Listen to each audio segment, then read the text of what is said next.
नमस्कार दोस्तों, मैं मृणाली सिंह और जैसा कि आप सबको पता है कि मेरा कुछ ना कुछ अपडेट करती हूँ।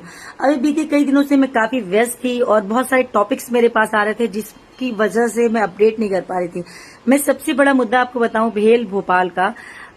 मैं बहुत I am very confuse because पहले सोसाइटी कर्मचारी थे जिनके बारे में मुझे पता था कि इनकी 1600 कटौती हो रही है और इनके दो यूनियंस के जो एक का नाम है मनोज जादवन जिसको चलाते हैं और एक जो है बारेलाल अहिरवार जी।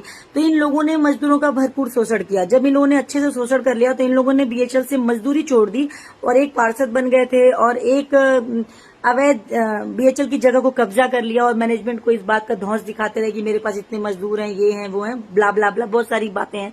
तो इन दोनों ने अपना एक साम्राज्य बना लिया और बना के अलग हो गए। मजदूरों के सुख दुख से इन्हें कोई मतलब नहीं था।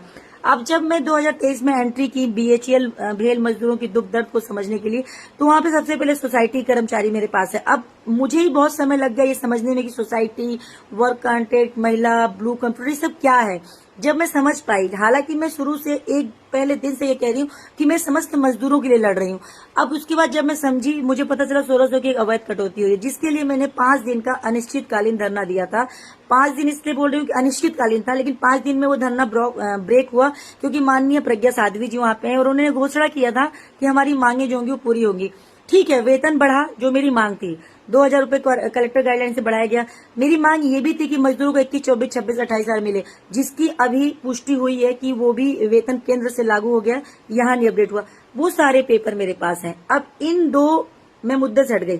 फिर अब ये दोनों सोसाइटी कर्मचारियों ने क्या नया आलाप लाया, अब ये किसके साथ मिलके करते हैं मुझे ये नहीं समझ रहा। ये क्या आलाप लेके आए, ये आलाप नया लेके आए कि हम तुम लोगों को परमानेंट करा देंगे। अब कोई 6000 रुपए एक मजदूर से ले रहा है, कोई 2500 ले रहा है, मतलब जिसको जितना पड़े। दोनों ग्रुप आपस में मजदूरों से पैसा लेने लगे हैं और वो मजदूर भी महान है जो इतना शोषण करवाने के बाद वहां जाके पैसे दे रहे हैं कि वो परमानेंट होंगे। तो मैं समस्त मजदूर भाइयों को ये बता दूं, सोसाइटी कर्मचारी, एक मजदूर भी परमानेंट होगा उसके बिहाफ पे मैं सबको करवा लूंगी। हालांकि ऐसा कुछ होने वाला नहीं, कोई भी परमानेंट नहीं होने वाला है। क्यों? ये सिर्फ आप लोगों को गुमराह करने का एक तरीका है ताकि जो बढ़ी हुई वेतन है उससे आप भटक जाए, उस वेतन को न लागू करवा के आप रेगुलर होने की मांग करें, जबकि सोसाइटी सारी खत्म होने वाली है। तो ये लोग परमानेंट के चक्कर में आपको इसलिए उलझा रहे हैं कि जो वेतन बढ़ा है, जो केंद्र द्वारा वेतन बढ़ा है, जिसमें आप लोगों को 21, 24, 26, 28 मिल सकता है, लेकिन उस बात की मांग न करते हुए ये आपको परमानेंट करने के नाम पे गुमराह कर रहे हैं और वहां से आपसे पैसे ले रहे हैं। ये फिर वही करेंगे जो जिस तरह से 2023 में चुनाव से पहले आप लोगों के पास मैसेज आया कि 1600 कटौती आपके खाते में गिर रही है, पर वो आज तक नहीं गिरी क्योंकि वो मैं कर रही हूँ। मुझे पता है कि वो कैसे गिरेगी, उसकी लड़ाई मैं लड़ रही हूँ। लेकिन आप लोगों को गुमराह करके आपके यूनियन लीडर आपसे मजे लेते हैं और आपके पैसे लेते हैं और वो ये भी कहते हैं कि मजदूर एक बीमारी है बहन जी, आप लड़ना बंद कर दीजिए। हालांकि मैं उनकी बातें सुनती नहीं हूँ क्योंकि मैं मेरे बुद्धि विवेक से चलती हूँ। पहली अब मैं आ जाऊं वर्क कॉन्ट्रैक्ट के मजदूर मेरे पास आना चालू किए जब उनका एरियर नहीं मिल रहा था और उस टाइम पे भी जब मैंने धरना दिया था तभी भी वर्क कॉन्ट्रैक्ट वाले थे मेरे साथ। वर्क कॉन्ट्रैक्ट का एरियर एक जीता जागता सबूत है कि सीएलसी ने दिया सिर्फ मेरी आवाज उठाने पे। मुझे ये पता है क्योंकि मैंने ही लड़ाई की थी पूरी उसकी। उस टाइम के वीडियोस, फोटो, न्यूज़पेपर सब कुछ है मेरे पास। लोग प्रूफ मांगते हैं। मैं क्या चिल्लाने में, शोर करने में यकीन नहीं करती हूँ। मैं काम को खत्म करती हूँ शांति से और काम करने में यकीन रखती हूँ। अब वर्क कॉन्ट्रैक्ट की कुछ महिलाएं पिछले हफ्ते मेरे पास आई और एक से एक नई परतें खुलने लगी बीएचईएल के बारे में।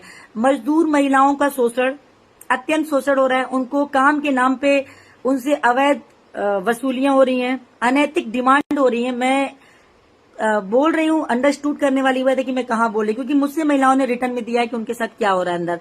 सेकेंड थॉट, यूनियन, मजदूर यूनियन जो है कि एक यूनियन है 7167 ऐसा कुछ एक यूनियन नंबर है, वो यूनियन लोगों को परेशान करे। जब मैंने आवाज उठाई, मैंने खुल के नाम लिया था ठेकेदार का, मुकेश नागर, जिस मजदूरों ने मेरे से बोला कि मुकेश नागर अवैध वसूली करते हैं, पैसे लेते हैं, पास चालू कर देते हैं, फिर बंद कर देते हैं, पैसे हम नहीं देते हैं। तो मुकेश नागर जी मेरे पास है। उन्होंने मुझे बहुत सारी कहानियां सुनाई कि हमारा बिल रुका हुआ है, हम तो खुद मजदूरों के फेवर में हैं। मैं उस दिन समझ नहीं पाई कि कौन क्या है, किसका कितना रायता फैला है। उन्होंने आके मुझे ये भी बताया कि मजदूर यूनियन उनसे अवैध वसूलियां कर रहे हैं, सीएलसी पे अवैध दबाव बना रहे हैं। अब मैं जब पूरी बात की तह तक गई तो मुझे ये पता चला कि मजदूर यूनियन के पदाधिकारी, सीएलसी के भी कुछ अधिकारी हैं, पूर्व में जो थे वो भी हैं, अभी प्रेजेंट में भी जो हैं वो भी हैं। उसके बाद कुछ ठेकेदार भी हैं जो कि मजदूरों के साथ गलत कर रहे हैं। मजदूरों को जो न्याय मिलना चाहिए वो नहीं मिल रहा है, सिर्फ और सिर्फ यूनियंस और कुछ पदाधिकारियों की हरकतों की वजह से, क्योंकि वो अपना निजी स्वार्थ सिद्ध कर रहे हैं। इन्हें ये लग रहा है कि मैं ये 4-6 वीडियोस बना के और बस ऐसे ही मामला शांत कर दूंगी। नेवर, मैं बिल्कुल इस मामले को शांत नहीं करूंगी। ये मामला जाएगा EWO में, कॉर्पोरेट दिल्ली में डेफिनेटली जाएगा, मैं लेके जाऊंगी बहुत जल्द। और मजदूरों को जो न्याय की बात है, मुझे किसी को कुछ बताने की आवश्यकता नहीं है, बिकॉज समय आने पे सबको सब पता चल जाता है कौन क्या कर रहा है। लेकिन मजदूरों की सच्ची लड़ाई सिर्फ मैं लड़ रही हूँ। मेरे पास एक मजदूर भी परेशान आता है ना, मैं उसके लिए पूरा समय देती हूँ और उसकी परेशानी को खत्म करती हूँ। मुकेश नागर जी ने मेरी बात सुनी, उनने उस महिला का वेतन दिया। कुछ मिसअंडरस्टैंडिंग थी, वो कह रहे थे कि मैं बाहर था और इसलिए मुझे समझ नहीं आया कि क्या हुआ, लेकिन उसके बाद वापस उनने यही काम चालू कर दिया, फिर फोन नहीं उठाना और लोगों के कुछ पैसे रुके हुए। तो मैं उम्मीद करती हूँ कि नागर जी वो पैसे उन मजदूरों को दे देंगे और अपनी कार्य प्रणाली को सुधारेंगे। हालांकि मैं ये कोशिश करना चाहूंगी, ये काम चाहती हूँ कि ठेके बंदी हो जाए, BHL से डायरेक्ट CLC से मजदूरों को वेतन मिले और सिर्फ अंदर मजदूर और मैनेजमेंट रहे। कोई नेतागिरी नहीं चाहिए, कोई ठेकेदार नहीं चाहिए, कोई 420 नहीं चाहिए। सिर्फ मजदूर स्वतंत्रता से अच्छे से अपना काम करे और मैनेजमेंट उन्हें उनके किए हुए काम का पैसा दे।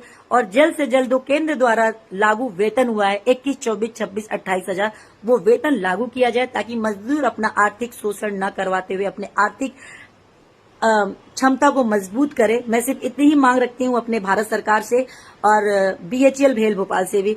मैं ज्यादा विवाद, बहुत बड़ा विवाद कर सकती हूँ, बहुत बड़ा आंदोलन कर सकती हूँ, क्योंकि मेरे साथ बहुत बड़ी टीम है। ये लोग मुझे सोचते हैं कि शायद मैं अकेले 8-10 लोगों के साथ खड़ी हूँ तो कमजोर हूँ, नहीं, मेरे पास बहुत बड़ी टीम है। अगर आप लोगों ने मेरी बात को सही से नहीं माना, सहमत नहीं हुए, तो ये आपको समय आने पर पता चल जाएगा। इसी के साथ आज अपनी बात को खत्म करती हूँ। जय हिंद, जय भारत, हर हर महादेव।